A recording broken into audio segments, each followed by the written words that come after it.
Good afternoon, boys and girls. Hello guys, hello everyone, it's Lee and I'm back with another video, and you know exactly what's gonna happen.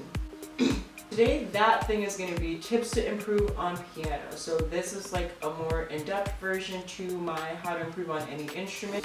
If you just doodle around on the keyboard, these tips will be able to help you noodle a little bit better and feel better about what you're doing. First things first, we're gonna focus on your fingers. I mean, that's pretty much like the main thing. If you guys want, I'll give you a tutorial on how to get your jelly fingers going. JK, I'm not going to teach you guys how to do that because I don't even know how I know how to do that. The first thing we're going to do for finger exercises is you want to do your 1, 2, 3, 4, 5. They're called 1, 2, 3, 4, 5s because if you do any kind of basic piano reading, they'll have numbers on top of each note. Certain spots in the music will have a number above it. That number is telling you which finger they want you to use. And that's because fingers are numbered for piano. So for piano, both thumbs are considered 1, both pointers are considered 2, middle fingers are 3s, ring fingers are 4s, and pinkies are 5s. So it's 1, 2, 3, 4, 5. So when you're playing on piano, you have 1, 2, 3, 4, 5 going to the right. You have 1, 2, 3, 4, 5 going to the left. So that's super important because what will happen is we're so used to reading left to right, people will just think this is 1, 2, 3, 4, 5 because it's my left hand, and then this is 1, 2, 3, 4, 5 as well. No, both thumbs are 1s, 2s, 3s, 4s, 5s. So 1, 2, 3, 4, 5 going to the left, 1, 2, 3, 4, 5 going to the right. Sorry guys, you get the point. With that being said, you need to keep that in mind when you're doing your finger exercises. And what you're going to do is this. So right here, I have my MIDI keyboard. I like this one because it has weighted keys. They're not like the super weighted keys, but it has a little bit of feedback to it, meaning that if I touch it lightly, the sound is almost like you cannot barely even hear it. And if I slam it, it's a lot louder, and that's the way a real keyboard works as well. As hard as you hit the key is as hard as the hammer inside the piano is gonna slap those strings. So your 1, 2, 3, 4, 5 exercise is literally doing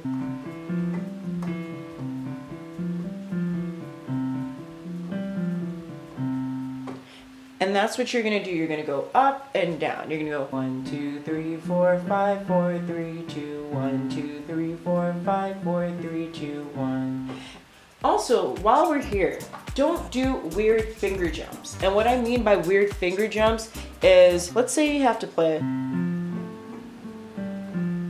Instead of doing that, you do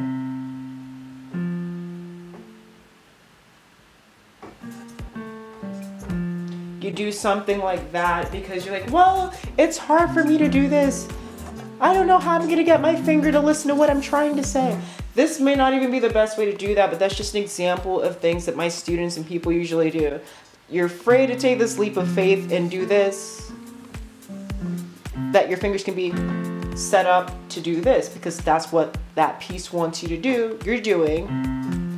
You're going to your pinky, and then and now you've ran out of fingers and you're not set up for what you need to do properly. This usually applies to people reading sheet music, but if you're learning music off YouTube and you see them doing it a certain way, follow that way. If you're reading sheet music and it says 1, 2, 3, 4, 3, 2, 1, it's for a reason. Maybe they want you to be able to do that. Don't try to do something weird because you feel like, oh, when I practice it, I can do it really easy. Don't do that. Also, make sure you can hold your notes long enough. If you're doing quarter notes, which I'm gonna put on metronome on, no, maybe later. I do not want more features. I like being cheap and I like that it's free. Whatever, so I'm gonna put this on. It's on 60. I know it's super blurry, but it just doesn't want to focus right now, so I'm gonna just make do. So sometimes I'll have someone do this.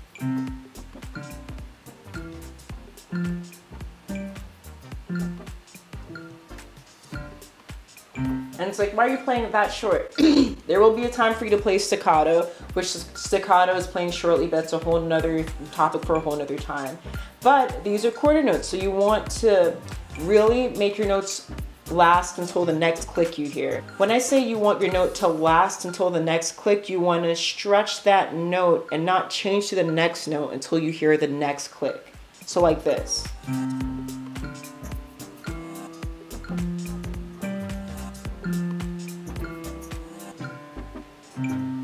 Yeah, you want to lengthen it. And the reason, we'll get into that in a second.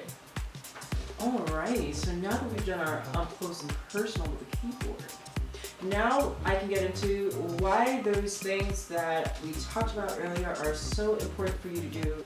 People often, when they first start playing, they play everything super short. Because you're playing it so short, once you finish your note, your brain instinctively is like, okay, on to the next one. Okay, the next one. Okay, the next one. So you're going to want to rush because your brain's thinking, okay, let's keep it going. Let's keep it going. And before you know it, you're like speeding through the song like a locomotive on drugs. And you're like, I have all the right notes, but now it sounds really weird. Where I was playing with the instrumental or I was playing with the YouTube video and I started off fine, and then somewhere in the middle I always end up way ahead of the music, or start off right and then the rhythm sounds like I'm doing something wrong. You're probably playing the rhythm wrong, but that's another story for another time. When you're playing your music, you want to get from click to click. That's how you're going to stop yourself from doing that. You'll have better pacing. You won't end up rushing ahead into the next note. I touched on this in the other videos as well, but if you move your body with the tempo that you've set, it's going to help you not rush ahead because you'll be able to feel what you're trying to do. Make sure you're getting from click to click, you're filling up that space. And I'm saying click because you should be playing with the metronomes. Yes, you should be. So make sure that things are clicking and a clocking and a ticking and talking in the background. You're going to want to do those finger exercises because they are going to fix the issue with your middle finger and your ring finger wanting to come down together. They want to work as a unit. They don't want to be separated, so you really have to work to train your fingers to be independent of each other, carry their own weight, live their own lives. So you just need to go slowly. 1, 2, 3, 4, 5, 4, 3, 2, 1. And you just want to do that until it's comfortable. Now, you're probably going to have a lot of issues with getting these two guys not to play together for a while. You'll probably see some improvements in like a week or so. And there's no quick fix for that.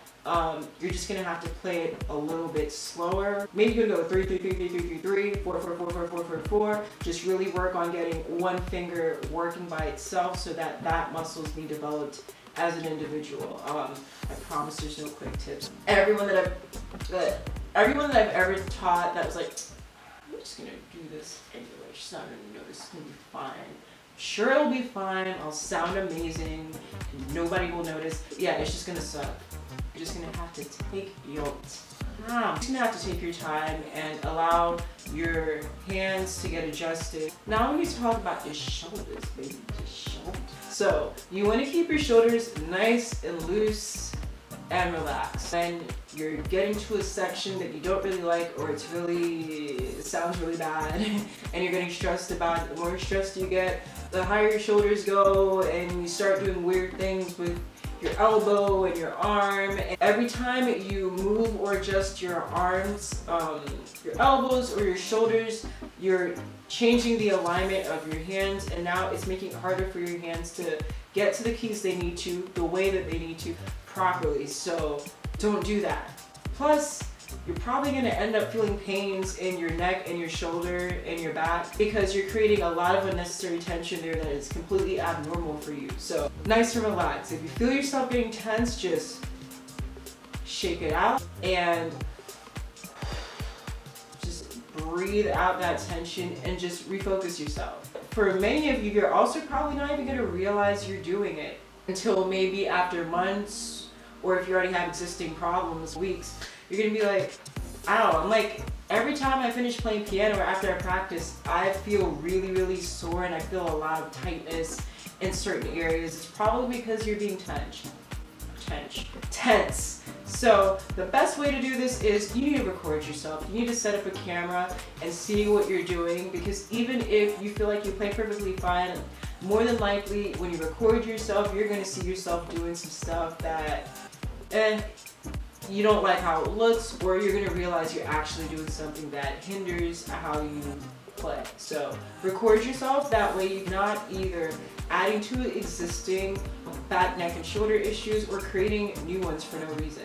This one's really, really important, and I'm feeling myself feeling some kind of way because don't stare at your fingers. Please, guys, your fingers are a part of your body. They belong to you. You don't have to watch them. They're not gonna go on a bank heist. I promise if you leave them unattended, they will be fine. They will learn to survive without you. What do you think happens when you go to sleep at night? Who's watching them then? Perfectly okay to take a little glance at your fingers when you're making jumps or leaps across the keyboard, or you're doing something that you want to make sure you get right on it. Totally okay to take a glance at your fingers, but do not stare at them.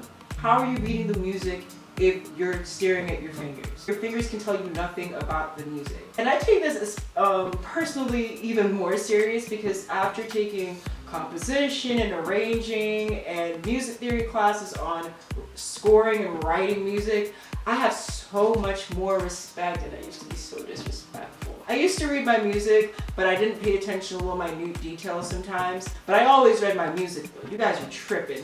That is unacceptable. Not only do they have to figure out what is the best way to write this so that the person reading this has no questions and they know exactly how they need to play the music so that it is precisely what the person who wrote it intended. Every little thing on your music is there to help you. From the treble clef to the very, very, very end of the line. Reading sheet music, read your music and trust your fingers. You're gonna make mistakes and you feel like, you just let me look at my fingers, I'm gonna be making this mistake, I'd be so good, I'd be done with it, I'd be on to another song. Yeah, but then you're not really learning how to read and you're gonna suck. You're always gonna be here. Do it. Make sure you're keeping your fingers curved. So you want to play from your second knuckle. You want this nice flat kind of table situation with your hand. Be pushing down with your knuckles. The reason that you want to do this is because if you play with just your fingers flat down, not only can you not get to everything super fast and precise, but you do not have a lot of push power here. You literally have to use your whole hand like you're slapping a basketball or something to slap the keys and get enough force to get the sound out.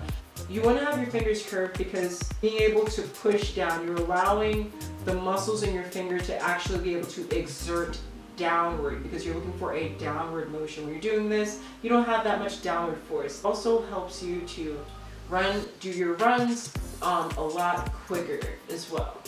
When you're playing, you're not playing with all of this on the keyboard. You're playing with just a very small part of your fingers actually touching the keys. So you want to set them up that way. You don't want to set them up for failure. So make sure you keep your fingers nice and curved. And last but not least, the thing that nobody wants to hear, but we all have to do no matter what we're doing, is be patient, guys. Be patient.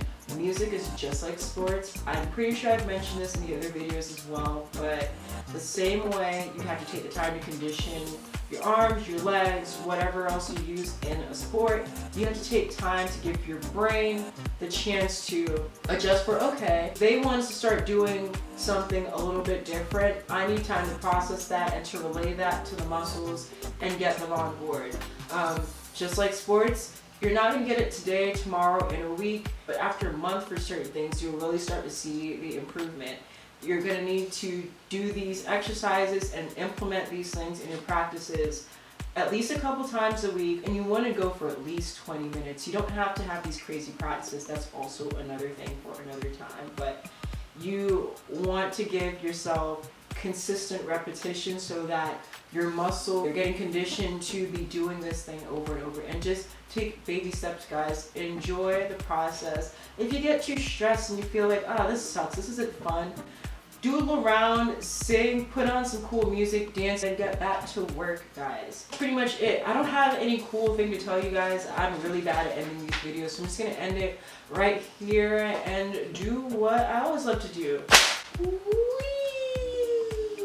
So that is it for today's Lessons with Lee. I think that's what I'm gonna call it now. Lessons with Lee. So for today's lessons with Lee, that was it, guys. As always, if you have any questions or suggestions for other videos or want me to just talk about anything else, talk about it in the comments down below. And yeah, I will see you guys in the next one. I hope it helps you guys out, and